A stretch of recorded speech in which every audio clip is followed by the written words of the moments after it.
¿Qué tal, Santiago? Buenas noches. Muy bien. País en el que se siente cuán cómodo. ¿Este? Sí, Corea del Centro. Hermoso. Ah, está bien, estamos bien. Acá con la bandera. recuperaron la bandera, me parece bien. A ver, Santiago, arranquemos. Es difícil evaluar un año, sobre todo un año tan intenso, pero arranquemos por el final. El Frente de Todos promueve una fórmula que es Alberto Cristina. Sí. Y ha habido todo tipo de discusiones públicas, distanciamientos, acercamientos. ¿Cómo definirías la relación vos? El Frente de Todos se inicia el año pasado como una alternativa electoral y que lo que buscó es abrazar la mayoría, la gran cantidad de demandas sociales que existían y traducirlas en representación política. En definitiva fue eso. El Frente de Todos fue eso unió unió a dirigentes del peronismo y dirigentes de otras fuerzas y muchos que habían tenido trayectorias y archivos distintos, ¿no? Que fue un poco esto que siempre se exhibió desde el punto de partida del Frente de Todos. El Frente de Todos lo que consiguió es esa unidad en la diversidad. A partir de esa diversidad logra esa unidad y esa unidad en la diversidad es la que le permitió no solo derrotar al macrismo electoralmente, sino construir un proyecto de representación política de un modelo de país distinto. El modelo de país que con las prioridades que fijaba el macrismo, que aparte lo exhibía, porque Macri decía que su proyección era hacer lo mismo pero más rápido, y nosotros lo que proponíamos era hacer un cambio bien concreto y abandonar ese marco de prioridades que tenía el macrismo en cuanto a la alta financiarización de la economía, a un modelo basado más en la especulación financiera que en lo productivo, y nosotros proponíamos, todo lo contrario, ir hacia un modelo de producción, de empleo, de mercado interno, de recuperación de salarios en términos reales, de recuperación de haberes.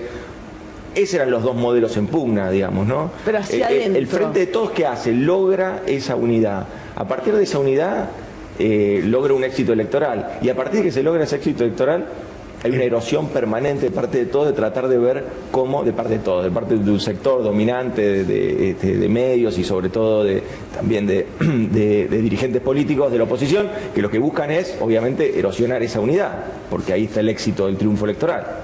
Ahora, hay algo que hace a la dinámica interna, o sea, más allá de lo que pueda señalar la oposición, que parte de una anomalía. Digo, es raro que una expresidenta con caudal electoral propio fuerte se postule a vicepresidenta, sea ella la que elija quién va a conducir ese espacio, y que la persona que conduce tenga inicialmente mucho menos imagen pública, visibilidad, poder territorial, etcétera.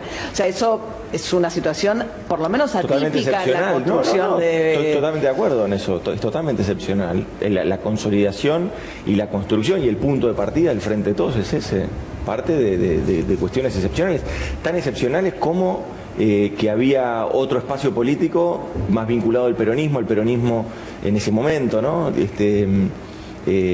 Más vinculado al peronismo de las provincias, y que también parecía muy distante con cualquier política que se pueda buscar de unificación con esos sectores, si querés, del kirchnerismo, o que expresaba mayoritariamente Cristina, y eso también es parte de la excepcionalidad. Bueno, eso me parece que habla muy bien en algún punto de la capacidad de unión que tuvieron los dirigentes y quienes conducen el espacio, y a eso también yo le agrego que realmente lo que existió ahí es una gran generosidad de todos, a la hora de poner viejas disputas, viejos, y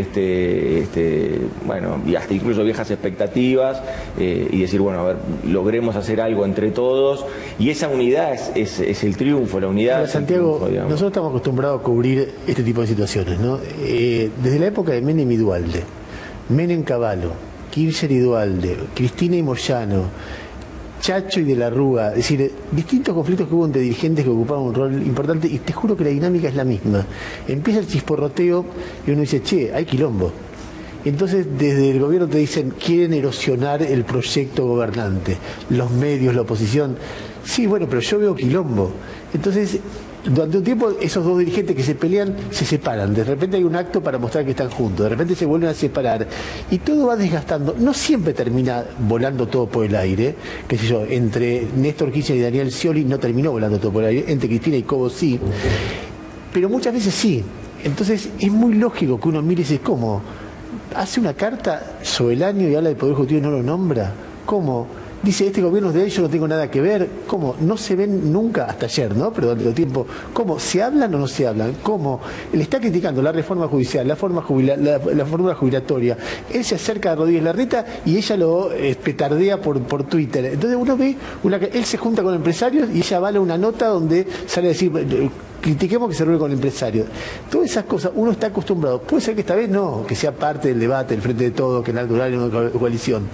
Lo que yo he acostumbrado en gobiernos de diversa ideología, diversa independencia, es cuando veo eso, es la punta del iceberg. Es como un síntoma chiquito de un quilombo que es sideral. ¿Vos no crees que sea así? No, para nada.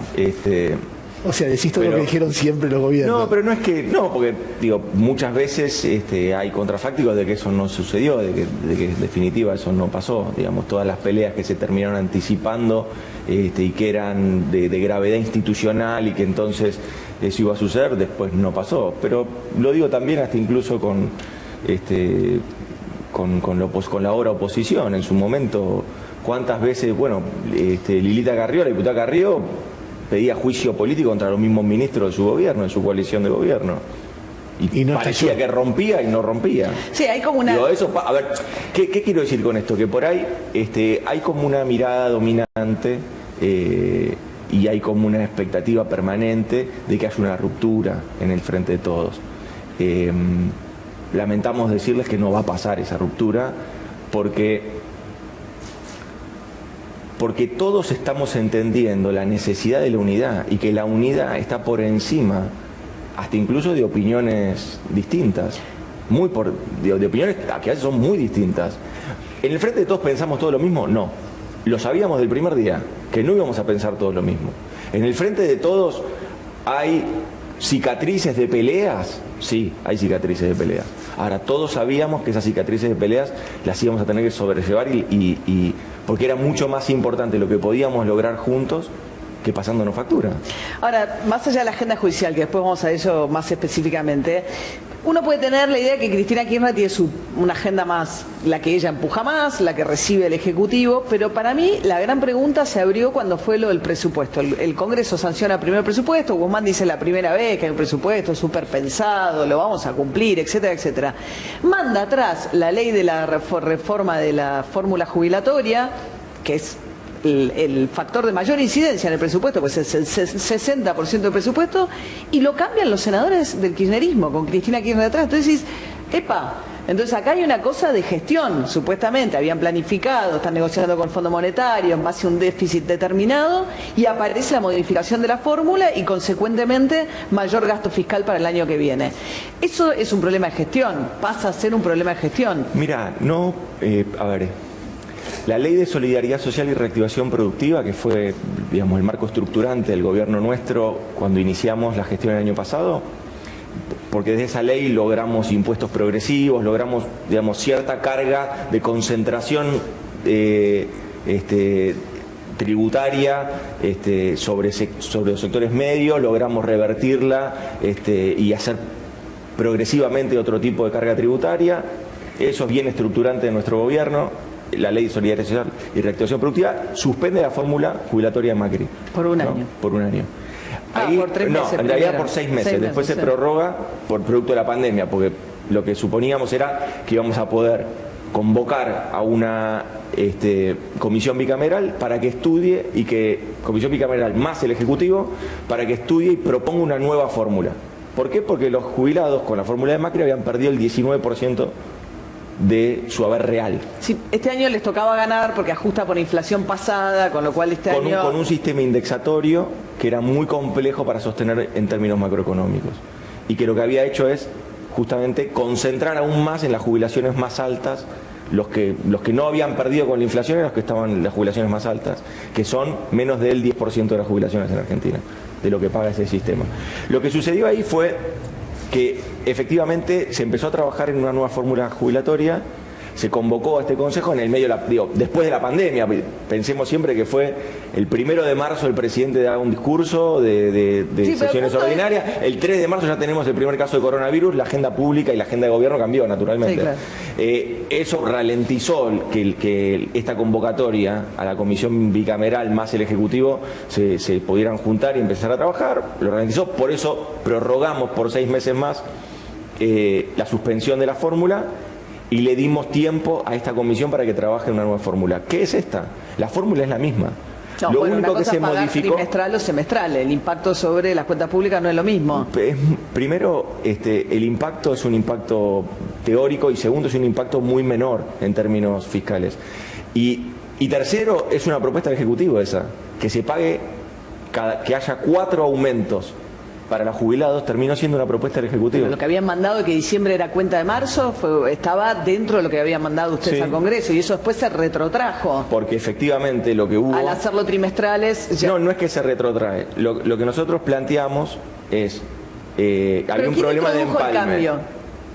En la Cámara de Senadores dicen, bueno, a ver, estamos con una dificultad para avanzar con esto de que el pago que se dio en diciembre se da cuenta. ¿Por qué? No por un capricho político, ni mucho menos como se trató de exhibir, sino porque son 2 fórmulas distintas, 2 métodos de aumento distintos. Un aumento había sido desde el Poder Ejecutivo por decreto, que es el 5%, que se aumenta ahora en diciembre, y el otro era que empiece a funcionar la nueva fórmula. Y la nueva fórmula lo que decía es que tenía que calcular 6 meses para atrás.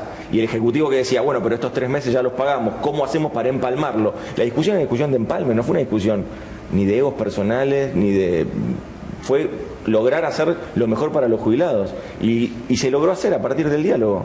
Porque lo que logramos es que los jubilados entonces, en vez de cobrar sus aumentos cada 2 meses, cada 2 veces al año, lo cobren cada 3 meses, o sea, cobren 4 veces al año los aumentos. Y eso está más ajustado también a lo que vienen siendo todos los cierres de paritarias que tuvimos durante este año, que son todas paritarias cortas. ¿Pero quién mete el cambio? El cambio de los 4 aumentos lo mete el Ejecutivo. Sí. Eso lo mete el Ejecutivo. Ya había mandado. Claro, estaba el proyecto, empieza la discusión en comisión y en la comisión salta esta dificultad. Es decir, que no se habían dado cuenta. No, que no queda claro el empalme. Sí. Y el empalme que habíamos propuesto nosotros, que era un empalme de estas características, diciendo que el pago que se daba era un pago a cuenta, los senadores identifican y dicen, podemos tener algún riesgo legal, porque lo que se está poniendo en funcionamiento es otro sistema de cálculo de la fórmula de movilidad. Quedó un empalme de Macri también. Pero fue así, al otro día de tener esta discusión con los senadores, van el ministro Claudio Morón, y ministro de Trabajo, y la titular de ANSES a dar la discusión y a resolver el Santiago, el proyecto. Hay algo de fondo acá pero que fue es así. Que es la percepción, por ahí equivocada, pero ya no, olvídate de los poderes de la oposición. Yo lo he visto en los últimos años. Yo he visto que cuando Scioli es candidato, el kirchnerismo lo sacude como loco y lo hace perder finalmente. Con Insaurralde pasó algo parecido, aunque menos visible. En Santa Cruz pasó con todos los gobernadores que no se llamaron Kirchner, con Peralta, con Acevedo, hasta que finalmente llega Alicia Kirchner y ahí se ordena. Y entonces da la impresión que el poder que maneja el kirchnerismo, y son varios episodios juntos, le cuesta convivir con un candidato o un líder o un presidente que no pertenezca o a la familia Kirchner o al kirchnerismo más duro. Y entonces puede ser que por necesidad en algún momento lo impulse, pero a partir de ese momento empieza un trabajo como una relación muy áspera, muy ríspida, que finalmente termina debilitando al que aparece como líder o eventual candidato, o en este caso presidente. ¿Vos no ves nada de eso? ¿No ves que hay un reflejo de este no es nuestro y sacudámoslo? No, para nada, para nada. Todas las iniciativas que se llevaron adelante en el Senado, en la Cámara de Diputados, fueron todas iniciativas, la mayoría son iniciativas del Poder Ejecutivo, que avanzaron, que fueron ley. Salvo la reforma judicial, que Alberto Fernández se volvió a quejar. La reforma judicial, no. La reforma judicial tiene media sanción del Senado. Sí. Y está cosechando los consensos en diputados, como corresponde. Vos no tirás a la cancha proyectos que sabés que no tenés consenso. Lo que buscas es generar los consensos, y eso es lo que se está haciendo. Pero es así, son los ámbitos de discusión, son los ámbitos de discusión de la democracia. A ver, sacamos un poquito... ¿Por qué sería extraño eso, digamos? Ahí está el punto. A ver, lo que vos planteas, Ernesto, es como si permanentemente existiera una mesa de táctica y estrategia de parte de no sé qué sector, un sector de cúpula casi sectario del kirchnerismo, y que está permanentemente atacando a cualquiera que asoma la cabeza, o al gobierno, o esto o otro. Eso no ocurre, eso no es así. No es así, no pasó antes tampoco. Cuando vos hiciste la reflexión sobre Scioli, no pasó eso. No pasó eso. El vicepresidente de Scioli, que era Carlos Zanini, era un hombre de extrema confianza en Cristina. ¿Por qué no lo iba a acompañar? No pasó con Insaurralde. Insaurralde, Cristina tuvo la posibilidad de ir a visitar al Papa, y permanentemente siempre le habló de las facultades de Insaurralde, siempre se acompañó a Insaurralde en la provincia de Buenos Aires. O sea, fue un candidato, digo, de consenso de parte de nuestro espacio cuando ella era presidenta. Imagínate que si iba un candidato de consenso y ella no iba a estar de acuerdo. Eso no pasó. A ver, yo lo que creo es que hay siempre una apuesta permanente. ¿La verdad que cuando fueron las inundaciones el kirchnerismo lo acusaba de no contar, de ocultar muertos en notas de Scioli? No recuerdo que haya pasado. Usted debe ver el archivo. No recuerdo que haya pasado eso. ¿No te acordás que hubo un comando paralelo el día de las elecciones, donde estaba el comando de Scioli y el comando del kirchnerismo, que era el que impulsaba la candidatura de Aníbal Fernández? ¿No te acordás que le recortaban presupuesto y después le aumentaban los docentes y los gremios kirchneristas le hacían paro de 40 días? No, eso no pasó. A ver, lo que siempre pasó en la provincia de Buenos Aires, primero eso de la cuestión de los muertos fue un tema que se judicializó. Yo creo recordar que era un fiscal de la ciudad de La Plata que había judicializado el tema, de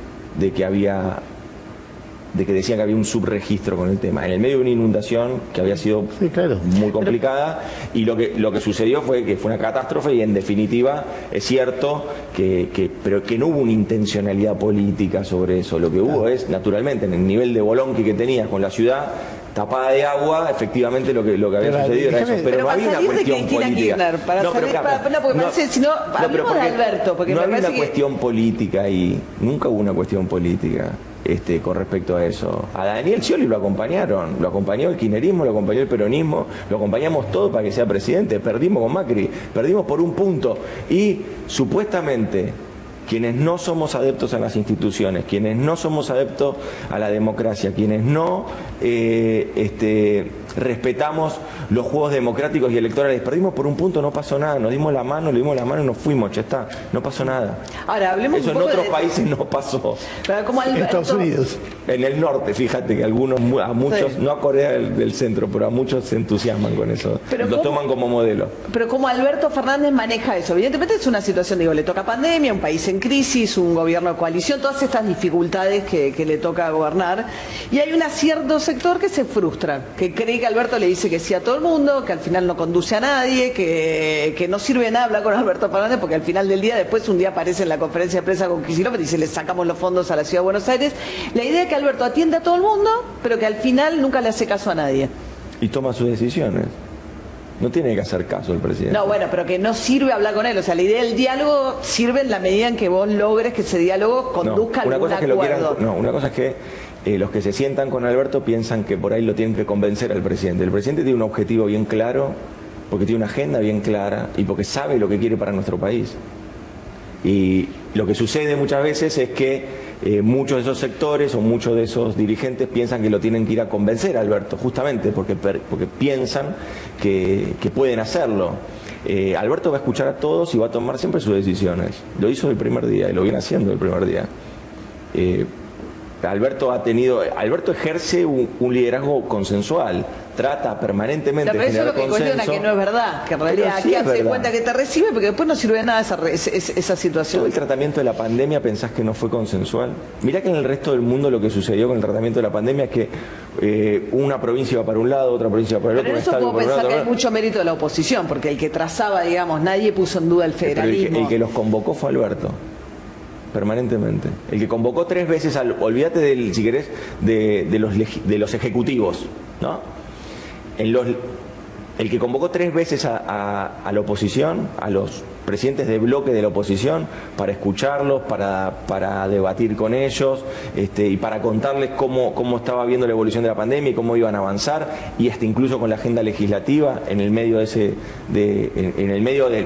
la gestión más álgida de la pandemia, fue el presidente, en 3 oportunidades. ¿Sabes cuántas veces el paladín de la democracia de Macri los convocó a los bloques de la oposición? Ni una vez en 4 años. Ya no digo que le dé notas a los periodistas a los que él no quiere, pues eso no pasó tampoco. Y Alberto lo cuestionan porque da muchas notas. Sí. Alberto lo cuestionan porque da conferencias de prensa. No le dio ni a Nación ni a Clarín todavía, ¿no? ¿Quién? Alberto. No, salió, bueno, a los grupos sí, digo, salió en TN, Salió en TN, sí, no, porque el otro día hicimos una reunión con periodistas, ¿no? Y marcaban que no le había dado a la Nación. A ver, aprovechemos para hablar un poquito de la pandemia. Estamos al año del gobierno y yo tengo 2 preguntas.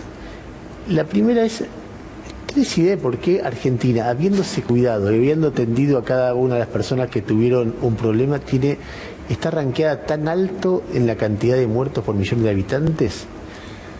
Mira, todavía no tenemos una explicación por eso. Lo que sí te puedo decir es que, a ver, ¿qué es lo que ha hecho el Estado en este tiempo?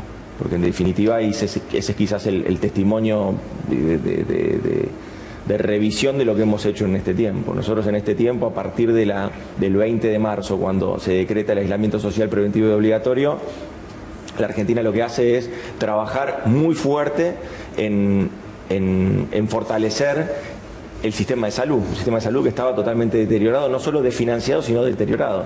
Y se invierten 45.000 millones de pesos, donde una parte son los 12 hospitales modulares que tantas veces hemos hablado. Que ahora están cerrando, están protestando porque dicen que no saben qué va a ser de ellos. ¿De qué? De los modulares. El otro día hablé con unos de los modulares de Florencio Varela, que dicen que están cerrados los modulares y que no saben qué va a pasar con ellos. No, eso va a seguir todo funcionando, si eso está todo... no es solamente para la pandemia, eso se adaptará. Es cierto que los hospitales modulares... todos tenían una dirección para la atención de la pandemia, y quizás como están bajando los casos, sobre todo en el conurbano y en la provincia de Buenos Aires, hoy estén vacíos, hoy estén, claro, sin uso, pero eso están al lado de un hospital, con lo cual eso se va a usar. El punto ahí es otro, es todo lo que el Estado tuvo que hacer. El Estado tuvo que trabajar y operar. En eso hay unanimidad. O sea, no colapsó el sistema de salud, pero vos tenés por un lado que no colapsó el sistema de salud, sí, y por el otro lado tenés... más muertos que Brasil. En los registros que hay. Que por no ahí se cuidó nada. Debo decir, cantidad de muertos por habitante tenés más que Brasil, que no se cuidó nada. Bueno, habrá que ver las muertes por excedente también, ¿no? Claro. O sea, cómo se cuentan al final del día. A ver, Argentina lo que tiene es un registro, quizás casi en tiempo real, y el sistema que tenemos de comunicación es un sistema que tiene un rezago naturalmente, pero que efectivamente es un registro que está ponderado, digamos, ¿no? Lo que había sucedido en algunas provincias, bueno, la provincia de Buenos Aires, en la ciudad de Buenos Aires, con alguna parte en algún momento de los registros, que se retrasó, pero que se puso todo al día, y hay una transparencia total con respecto a los datos en este sentido.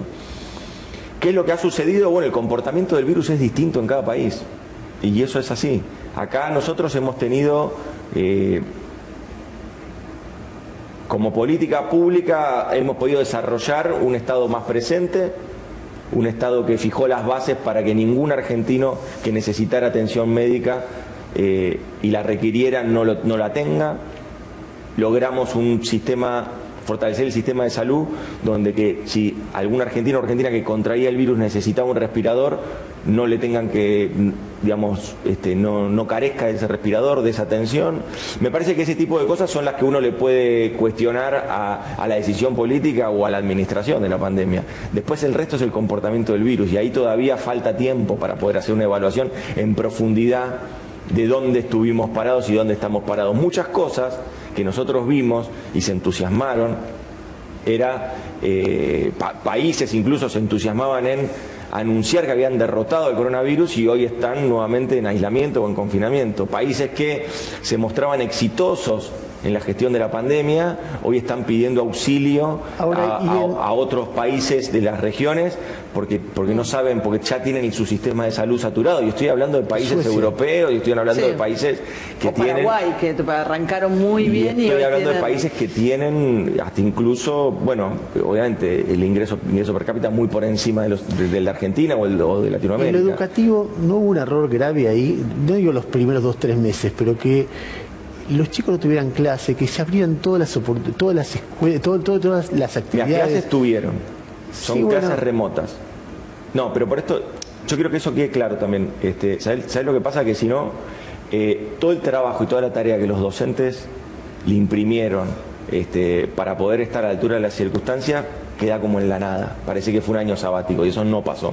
No, pero es que al docente no le podés pedir que logre atender a todos sus alumnos. Y las madres, los padres, los hermanos que se quedaron a cargo, que tuvieron que poner ese Zoom, que tuvieron que acompañar a los niños y niñas. Tenían por WhatsApp, o sea, la posibilidad... Digo, no es lo mismo. No digo que... No, está claro, nada reemplaza al aula, si no, esto hubiera sucedido antes. Pero digamos, ¿por qué un año? Digo, a la luz, yo me doy cuenta que las cosas, uno va sabiendo cosas. Al principio parecía que los chicos eran súper contagiadores, después se supo que los chicos contagian menos que los adultos, que no solamente no cursan la enfermedad con peligro. Pero, por ejemplo, hasta que la enfermedad llegó al interior del país, pasaron 6 meses prácticamente sin casos y con las escuelas cerradas. No, las escuelas rurales abrieron inmediatamente. No son las menos, y bueno, no es poca cosa, pero digo, son las menos en términos de la cantidad de chicos. Visto desde hoy, hay muy pocos países en el mundo que hayan tenido un año entero con escuelas cerradas. Mira, hay que ver bien las estadísticas. Yo por ejemplo, Estados Unidos lo que tuvo es que justo su ciclo lectivo estaba terminando, lo terminó antes de tiempo, a principio de este año cuando inició, y todavía al día de hoy le está costando reanudar las actividades. Las escuelas abiertas. Estados Unidos de repente es un ejemplo de nada, porque tiene 3.000 muertos diarios. No, pero quiero decir, porque siempre se toma como modelo. Pero Angela Merkel dijo, lo primero que abren son las escuelas y lo último que cierran son las escuelas. Acá tenemos casinos abiertos y escuelas cerradas. Entonces decís, che, ¿no tenemos un problema acá? Porque el casino, pocos lugares menos ventilado que un casino. No conozco un lugar menos ventilado que un casino. Entonces digo, ¿por qué tengo los casinos abiertos? No pongas una moralina, no pongas una moralina ahí, porque yo digo, no es que nosotros, porque si no parece que se promueve el juego y no se promueve la educación. Bueno, eso no es así. Falló algo. No, a ver, el punto es que tuvimos una pandemia y que todos los países lo fueron resolviendo como pudieron. Está bien, pero uno puede entender 3-4 meses, así como uno elogia todo el trabajo que se hizo para preparar al sistema sanitario, uno dice, bueno, pasaron 3-4 meses, los primeros 3-4 meses uno puede entender cierta perplejidad, después hay una carencia de ideas absoluta, digo, es muy difícil. De parte del gobierno de la ciudad también, porque el gobierno de la ciudad tampoco reactivó sus escuelas. Sí, pero en un momento empezó a pedirlo y ustedes no se lo daban. No, eso no es real. Nosotros se lo dimos y lo que hicieron fue poner en un patio 4 pupitres y sacar una foto para que salga en la tapa de los diarios y decir que en la ciudad de Buenos Aires habían vuelto a las clases. Y después fue una farsa, como tantas cosas de cartón que hace la ciudad de Buenos Aires y el gobierno de Larreta. Eso es así. Tratando de presionar sobre una agenda pública, sobre las familias que están angustiadas porque no pueden mandar a sus hijos al colegio. Y eso fue así. ¿Poner en agenda es eso? ¿Está bien? ¿Por qué no vas a poner en agenda algo que te parece relevante? Porque es de cartón, porque no lo hicieron de verdad, porque ellos no volvieron a las clases. Ellos no volvieron a las clases. Fue siempre mentira, a pesar de que fue tapa de los mayores diarios de tirada nacional. Pero yo digo, empezaron a poder ir 2-3 horas semanalmente. ¿Cuántos chicos? No, fue una farsa, fue una farsa. Hay un regreso mucho más rápido de los chicos de escuelas privadas. Y los chicos, perdón. Sin embargo, no hubo nada para los chicos que sí pudieron ir al colegio en las zonas rurales de nuestro país. Porque hubo provincias que sí pudieron tener, a partir de que tan aisladas, digamos, por definición, las escuelas rurales están más alejadas de los centros urbanos, sí pudieron volver. Y eso no salió en ningún lado. Pero yo sentí que hubo mucho más énfasis en la cuestión del riesgo epidemiológico que en pensar alternativas creativas con relación a las escueas. Es que no fue con esa... En un momento parecía que el ministro de Educación lo único que se dedicaba era a explicar por qué no podía haber clases. Es decir, qué raro, si es el ministro de Educación, dejémoselo a Ginés en todo caso. Ponele que quizás tendría que haber hecho más énfasis en lo que sí se estaba haciendo. Se repartieron 45 millones de cuadernillos. en toda la Argentina. Sí, pero los créditos para... Todos los contenidos y los canales de televisión y los contenidos que se generaron a partir del Seguimos Educando. Toda la conectividad que generamos a partir de generar la gratuidad de los contenidos educativos y que no te consuman datos ni en los celulares ni en los dispositivos. Ahora no van a poder tener un lío con los docentes en el siguiente sentido. Ustedes, hay una apuesta clara a la vacuna rusa, con, digamos, la que en teoría va a estar... No, bueno, pero la que va a estar disponible en cantidad de dosis suficientes como para hacer este operativo grande en el verano, eventualmente sería la rusa. Y dentro de las prioridades de los que se van a vacunar, a mí me parece que naturalmente, y lo celebro, van a estar los y las docentes para poder pensar justamente en clases presenciales para el año que viene. Los gremios docentes van a tener que conversarlo sobre el hecho, porque es voluntaria la aplicación de la vacuna, ¿no? ¿Cómo ven ese escenario? ¿Lo están trabajando ya? Pero no es un tema gremial ese. A ver, también es un tema de la tranquilidad para toda la comunidad educativa, es decir, las aulas están seguras para que los chicos y las chicas puedan ir a desarrollar su actividad allí. Es toda la comunidad. Pero vos imaginás que no va a haber resistencia a los gremios a la vacuna. No, pero no hay una discusión gremial ahí, nunca hubo una discusión gremial. Lo que hay es, bueno, que el Estado dé las certezas necesarias, el Estado, las provincias, el gobierno de la Ciudad de Buenos Aires, que son las jurisdicciones donde se desarrolla la actividad educativa, bueno, que ellos den la certeza de que se está haciendo todo lo adecuado para que las aulas estén seguras, no solo para los docentes, sino también para los padres, para los chicos, para todos, y todo el sistema de transporte también. Pensemos que todo el sistema de salud, el sistema educativo en la Argentina moviliza a 15 millones de personas. Es un número grande, es un número grande. Cuando nosotros lo que necesitábamos era bajar la circulación para bajar el riesgo de contagio de coronavirus y que no explotara. A ver, si uno tuviera que ver grandes temas de este año, grandes temas. Después hay 1000 chiquitos, pero uno es, en lo político fuimos recorriendo cómo fue la dinámica del Frente de Todos en estos meses, fuimos recorriendo qué pasó en la pandemia, y el tercero es la economía, que por supuesto explota con la pandemia. Uno conoce el argumento que recibimos de economía muy dañada y encima golpeada. Parece que termina el año con un poquito más de esperanza, con alguna reactivación, sobre todo en sectores industriales, y estabilizando el tema financiero, que en un momento preocupó muchísimo por la disparada de... Imagínate el año que viene. ¿Qué imaginas? Digamos, a ver, vamos a ser lo más preciso. Porque vos vas a decir, bueno, el presupuesto dice 5% de crecimiento, un poquito menos de inflación, etcétera. ¿Qué miedos tenés a que ese plan se arruine por algo? Por la pandemia. La pandemia no está superada.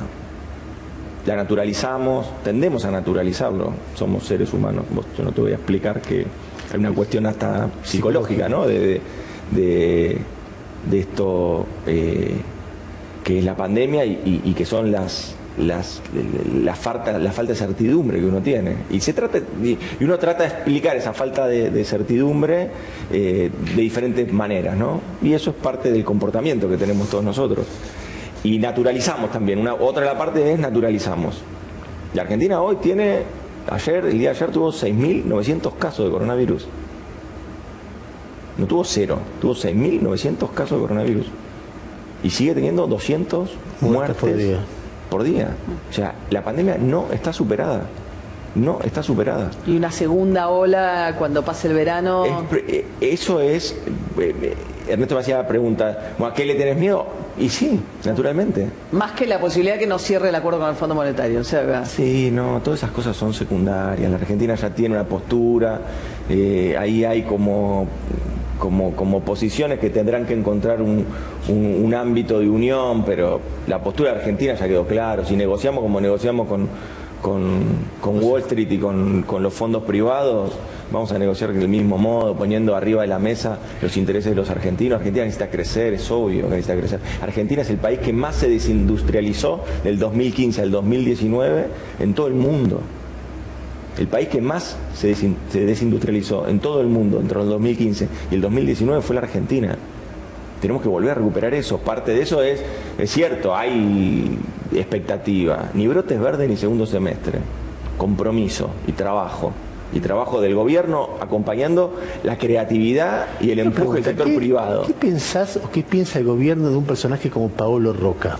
Porque por momentos hubo un momento en el cual el mismo presidente dijo que estaba haciendo una canallada cuando hubo despidos al comienzo de la pandemia por parte de Techint. Después hubo un acuerdo donde el gobierno le paga una deuda por cuestiones energéticas muy grande a Techint también en medio de la pandemia. Después termina el año con una escenografía impresionante de Martín Guzmán con Paolo Roca en el mismo escenario, discutiendo muy cordialmente. Es decir, Paolo Roca diciendo que hay una recuperación, que está gratamente sorprendido de lo que está pasando este trimestre. Entonces, hay sectores del kirchnerismo que creen que es un enemigo de la patria. Es un enemigo de la patria, es un prócer nacional. Es el empresariado que tenemos. No, a ver, es un grupo económico muy fuerte de nuestro país, naturalmente, no estoy diciendo nada nuevo, y son estos grupos los que tienen inversiones en nuestro país y que nosotros necesitamos que les vaya bien, y ellos necesitan aceptar siempre las reglas y las normas que pone un gobierno democrático. Convivencia. ¿Hay interlocutor del otro lado? ¿Vos pensás que si uno... ¿En qué sentido? Claro, que si el gobierno quisiera entablar una especie de acuerdo o trabajo conjunto con estoy usando ese ejemplo porque es el de ayer, ¿no? Pero, sí. O el de la semana, pero Paolo Roca, es decir, hay gente dentro del debate público que dice es un grupo extranjerizado que tiene sus intereses afuera, que el país le importa un pito y lo único que quiere es devaluación para ganar más plata, y si vos no le das todo lo que quiera, no hay con quién hablar. Mira, nosotros nosotros tratamos de pensar siempre en cómo venimos encarando las conversaciones con todos los sectores, con el sector privado, con los más poderosos, con los menos poderosos, con los trabajadores, con los sectores de los trabajadores, con sindicatos muy grandes y muy voluminosos y con sindicatos más chicos. Tratamos de atender toda la problemática, los trabajadores de la economía popular, los representantes de los trabajadores de la economía popular, y en esas mesas son mesas muy diversas, como se darán cuenta, y hay intereses muy diversos. Bueno, el gobierno lo que tiene que tratar de ir viendo es cómo esos intereses conviven y coexisten en un modelo de país que genere producción, que genere empleo, que genere oportunidades, y que de ese modo empiece a reducir la pobreza, que es algo que nos golpea y nos interpela todos los días. Esa es la realidad. Este es un gobierno peronista. A nosotros nos duele la pobreza. Ahora, no podemos describir sensaciones a partir de eso. Tenemos que gestionar y ejecutar políticas públicas para resolverlo. Yo tengo dos preguntas más. Una, a la Corte, ¿no? El gobierno, bueno, había encargado a la comisión de expertos este proyecto que no le recomendó a Alberto Fernández finalmente, aunque mucho se dijo ampliar la Corte. Cristina Fernández Kirchner hizo un argumento en su última carta pública respecto de sus cuestionamientos a cada uno de los 5 integrantes. ¿Hay algún plan del gobierno, alguna iniciativa que contemple la posibilidad de empujar un juicio político contra alguno de los 5 miembros? Pues la única manera de cambiar la Corte. No. Nosotros no estamos empujando nada de eso. Ni ampliación ni juicio político. No tenemos en agendas. Lo que la vicepresidenta expresa, lo que Cristina expresa, hace una lectura política. Cristina hace una lectura política del tema, no hace una denuncia judicial sobre el tema, hace una lectura política y dice: acá hay poderes, describe la República, 3 poderes. De los 3 poderes, ella dice, hay 2 poderes que se comprometieron de una forma bien concreta este año de pandemia, porque aparte es en el marco de un año, ¿no?